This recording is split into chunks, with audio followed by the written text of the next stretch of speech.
Welcome back to the Real Estate 401k Show. Your host, Mike Weinstein, alongside Justin Frederick and Ryan Gerdes down at the end. Let's just go ahead and say manager. Text the word manager to 623-AZ-RECON. That's manager to 623-AZ-RECON.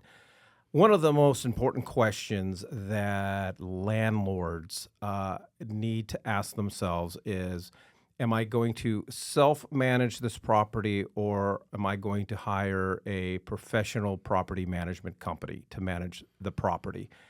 And and if you're going to go the professional management side, you've really got to dig into procedures and hours of operation. And so my wife and I, we have a really good friend going through a challenging period in their life. And so I took them out this weekend, and we looked at some rental apartments.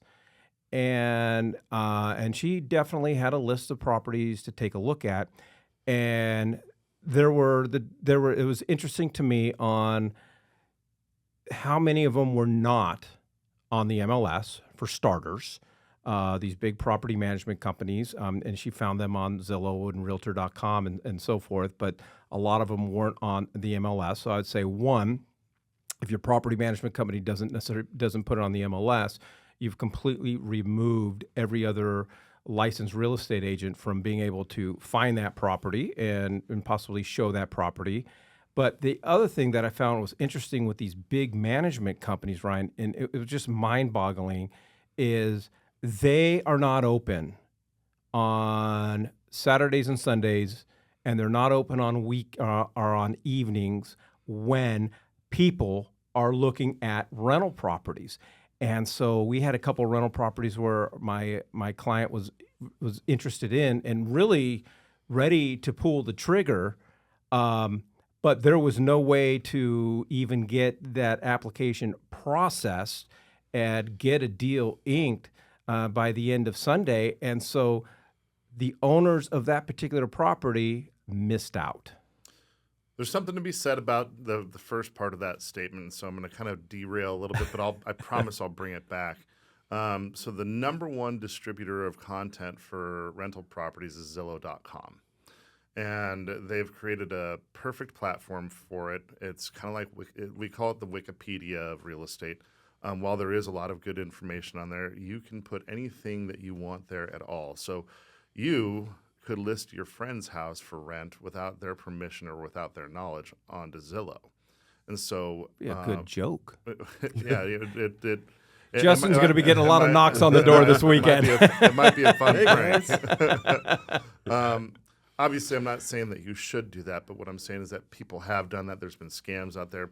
But realistically, the whole agenda that Zillow had was to be the beacon for that type of information, because what they want to do is they want to capture leads from it and then sell those leads to real estate agents. So they will IDX, meaning pull information from the local MLS, but they've created such a culture and such a business behind marketing different rental properties to the public that they're usually the best place to go for potential tenants for tenants to find potential properties. So that being said, it is no wonder that there's a lot of things that we as real estate professionals aren't having access to, because as a real estate professional, I'm generally not going to Zillow because our primary business is to find properties for our investors and for our homeowners or home buyers to purchase. But I personally have used Zillow to market some of my rental properties because I know that they are pushing a lot of content out there.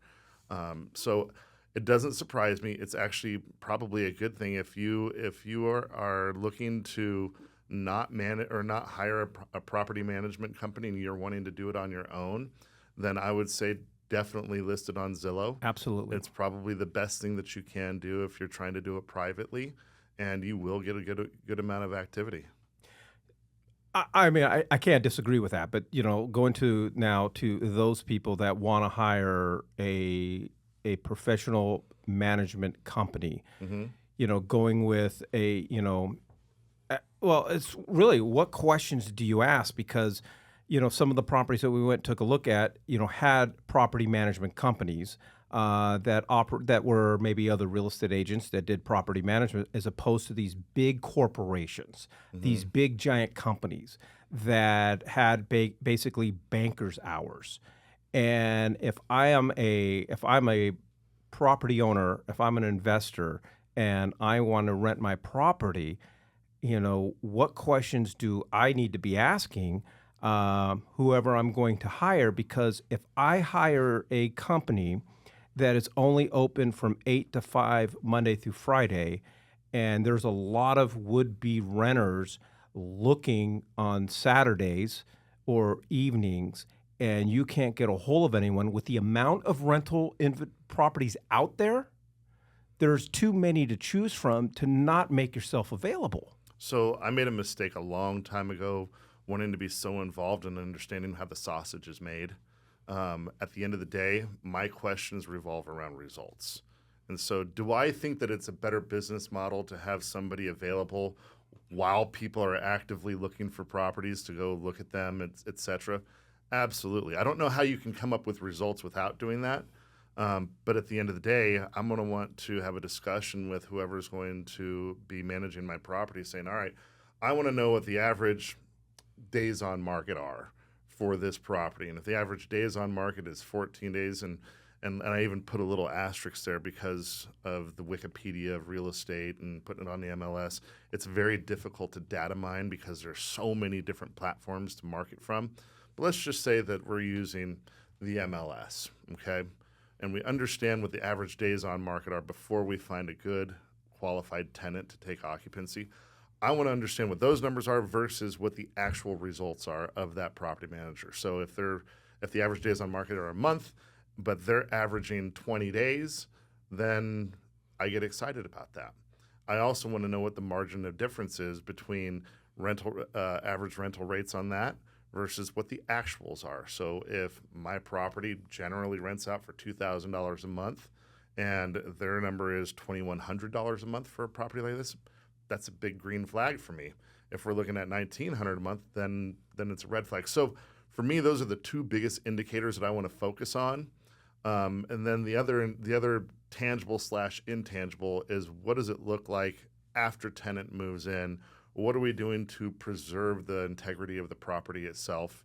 What are we doing to maintain the relationship between landlord and tenant, or property management company and tenant, to make sure that they have a pleasant stay and that that the likelihood of them renewing the lease is increased, the likelihood of them understanding the value in the event that we have to raise rents based on the CGI, the CPI, Consumer Price Index, which is what we generally use to determine whether or not we're going to raise rental rates, keep them the same, or lower them.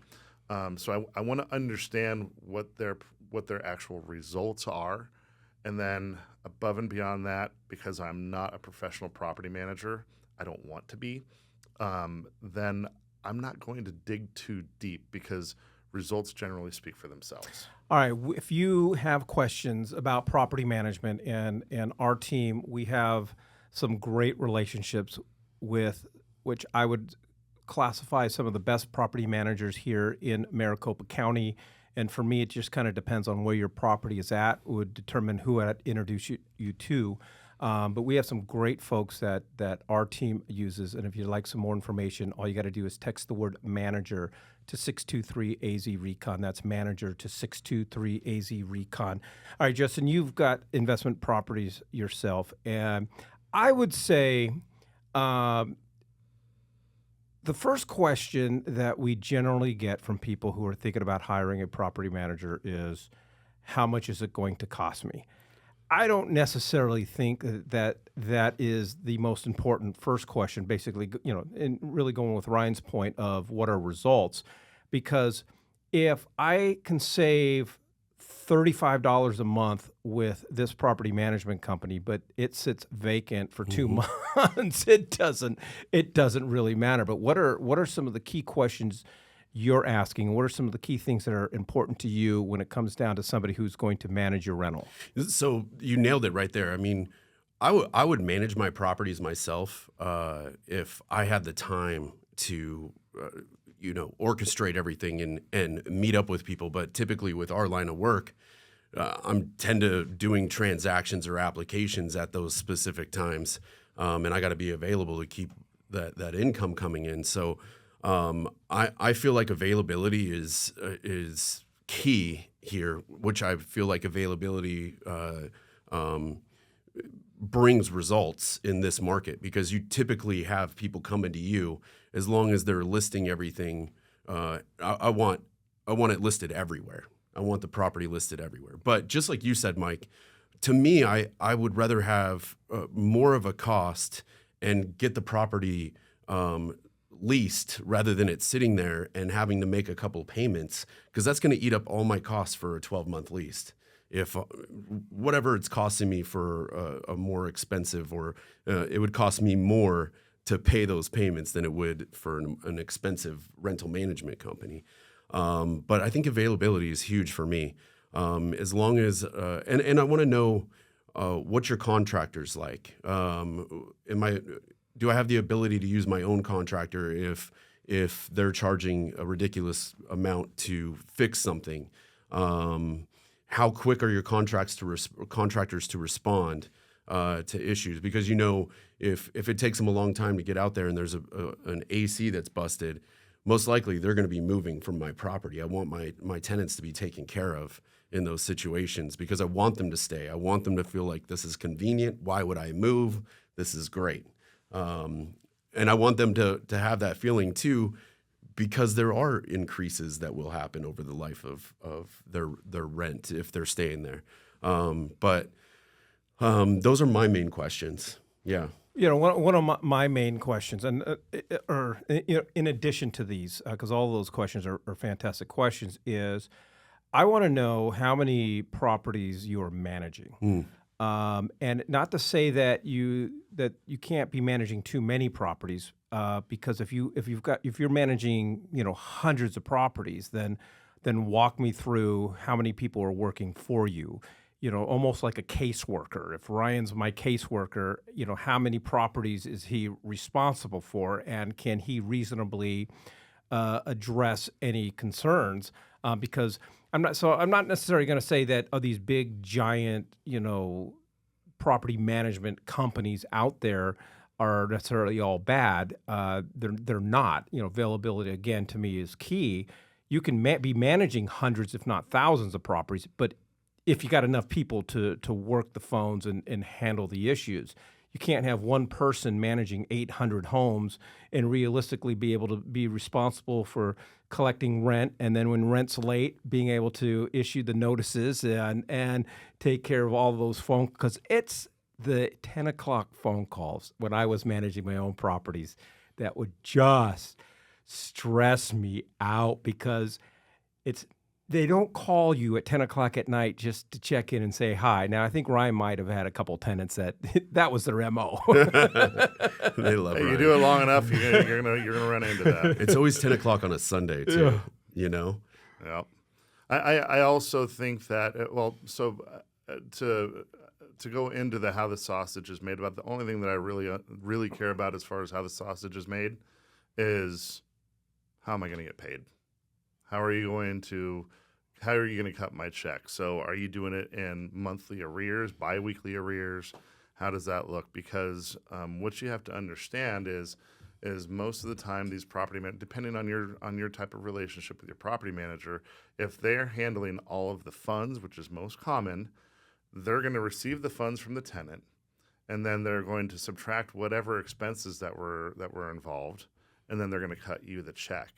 Now, if there's an interim of a couple of weeks, then they need to make sure that there's 2 weeks worth of funds there. Should something happen, water heater goes out, AC needs to be tuned up, or whatever, then you just need to have those types of interworking understandings with the actual money element and how much you are going to give them autonomy with that money, and whether or not there's a cap. So I'm not just going to give a property manager a $5,000 autonomy. If the AC goes out, they can just go and spend $5,000 of my money without my permission. But I might give them a $500 cap without my permission because we all get busy. And so even if you don't have a high demand job as far as working 50 hours a week or whatever, you may be busy. And if they give you a call because the water heater went out and they can't get a hold of you, they got to do something, or else that tenant could potentially say, you know what, I have rights here, and so if I don't have hot water, then you need to pay for a hotel room for me to take my family there, spend a night or two until you get the water heater situation resolved. And then that's not only bad business, but that's money out of your pocket. All right. If you'd like some more information about property management, would like to be introduced to one of our property managers, all you got to do is text the word manager to 623-AZ-RECON. That's manager to 623-AZ-RECON. One more question for both you guys. How important are looking at reviews? One of the management companies we looked at this weekend, they had, I want to say, 487 reviews on Google, only one-star review. So I was able to explain to our client, like, okay, if you've only got one-star review, that's just someone who's just pissed off about Shit happens. Yeah, so let's ignore that. Maybe a couple 4-star, couple 3-star review. The rest of them were 5-star reviews, and previous landlords and tenants are gonna tell the story and look for the common themes. What are the common themes being said? So I take the same approach that I do, and like if I'm appraising a property or comping out a property, and there's a massive spread between what the highs and the lows sell for, then I usually take out the top 10% and take out the bottom 10%, and then I average out that mid 80%, and then to me that's what the actual review is. So if they had 487 reviews or something like that, and 486 of them were 5-star, one of them was a 1-star, then I would take out 45 reviews of the bottom, which would be that one plus 5. You have to read the 1-star just for curiosity's sake, though. Right, yeah. And then take out the top 10, and then still it would be a net 5-star review. That's just how I look at it. So if you see some of those reviews where it's kind of has a wavy line on it, then that's a cause for concern. But if it's so top heavy with 5-star reviews, maybe a 4 peppered in here and there, and then someone had a bad day, or someone whatever pissed in their Cheerios or whatever, then they get that 1-star review. Then I'm not looking at that. Things happen. That's not the rule. That's the exception. All righty. Well, go ahead, Justin. I always read reviews, but I love to read the lower reviews first, and I feel like I'm good at determining if they're just a pissed off person, just wanting to give somebody. Yeah, there's just those people out there. I mean, I get reviews too.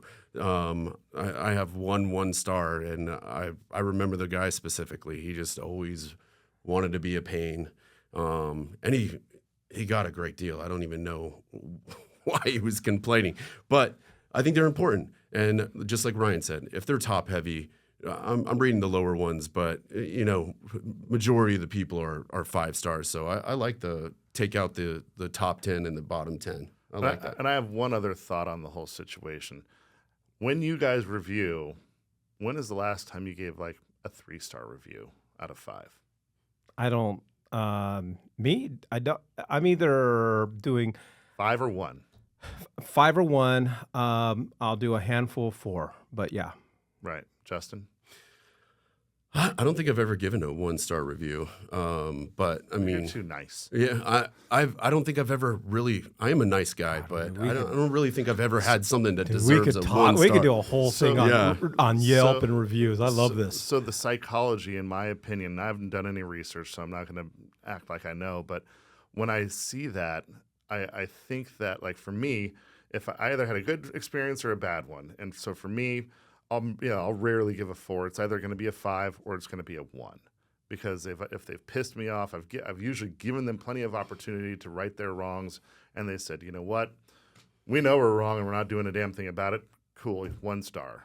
And And so it's those 3-star reviews, the 4-star reviews, even the 2-star reviews, that I feel like those consumers actually put thought into what their experience or their goods or their services were. And, That's me. And they're going to. You're such a deep thinker, dude. Yeah. and so I think that there's a lot of validity to like reading what those reviews are in the 2 to 4s. But the 1s to 5s, I feel like is just kind of automatic. You're just gonna fire through them. You know, I don't want to spend a bunch of time leaving a review, so I'll just give them a 5, 5, 5, 5, 5, and then boom. All right, I'm on my way. Now we're going to totally just get off topic of real estate. But if you do want information about property management and be introduced to one of our elite property management groups, all you got to do is text the word manager to 623-AZ-RECON. That's 623-AZ-RECON. All right, so we all leave reviews. What's the platform that you're leaving reviews? For me, I'm a Yelper. I'm a Yelp elitist. I have Yelp elite status. I get invited to private events from Yelp. That's how cool I am. I do Yelp and Google. I just do Google. Yeah. Yeah. What does somebody have to do for you to give them a 1-star? What's your one that pops to your head that justifies a 1-star review? I think I'd go back to the example that I just gave. If I've given them every opportunity to right or wrong, and for me it has to be fact-based, right? So I walked into a hotel room, bed wasn't made, there was dirt or filth or whatever. Housekeepers just didn't make it over there. Here's pictures. They went over there, you know what I mean? And it was undeniable that was what was going on. And for me, how are you going to right your wrong, right? And if they say, whatever, we went over there and cleaned it 5 hours later because that's when we could get someone over there. To me, that's not really righting a wrong. Now, am I looking for money? Maybe. It might make it right. Maybe, because that was 5 hours that we didn't get to use the hotel room for. Ryan includes his banking information on his reviews. You can go ahead and deposit it to Wells Fargo. Here's my my checking account number. Well, if I paid for a hotel room and I get 20 hours in that hotel room for that night or whatever, and you eat up 5 of those hours, then math says I should get 25% off. Well, and that's good customer service, too, right. to take care of somebody when you did something wrong. And I'm not saying that this has happened, so I'm just kind of hypothetically creating an example. But if they just said, it sounds like a you problem, then I would proactively go onto Google and give them a 1-star review. Now, I don't leave a whole lot of reviews. I leave reviews when the vendor has prompted me to do it. And it's, but I'm not generally going somewhere and thinking, you know what? I had such a shitty experience or such an amazing experience, I am going to jump onto my phone or on my computer, seek them out, and leave them a Google review.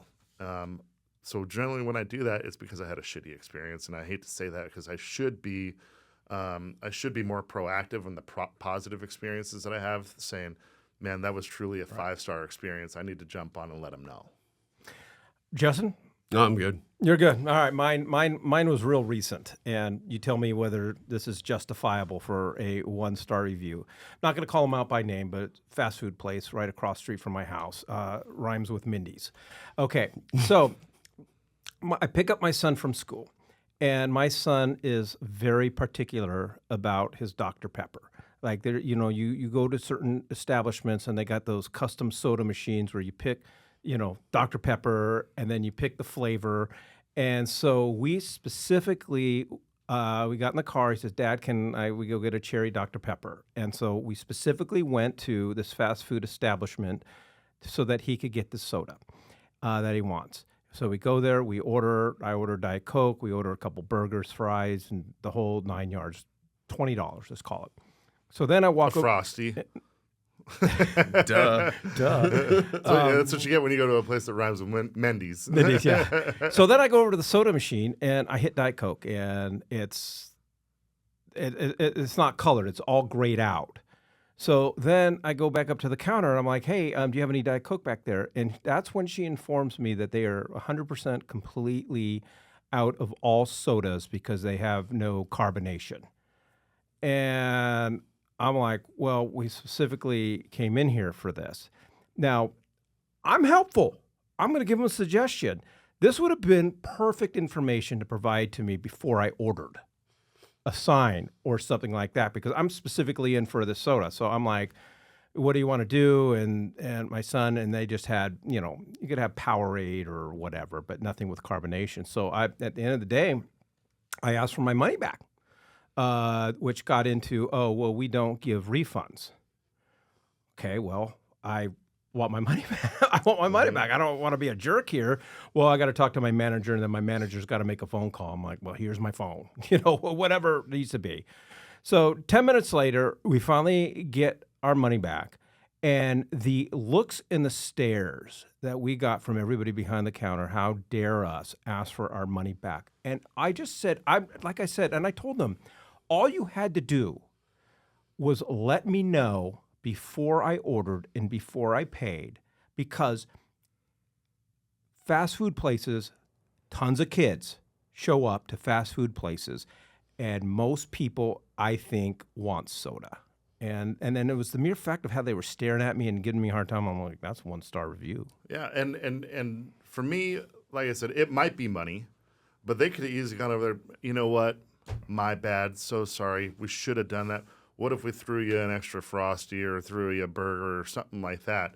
And it could have been a much simple, faster, easier fix. That's true. And you would have probably been just as satisfied, or if not, been like, you know what?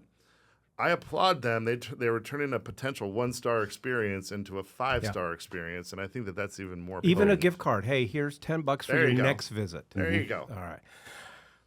Well, we are not really, we didn't intend to talk about Google reviews and Yelp, but we were talking about property management. If you'd like some more information about property management for your rental property and be able to have the opportunity to talk to our elite property management companies, all you got to do is text the word manager to 623-AZ-RECON. That's manager to 623-AZ-RECON.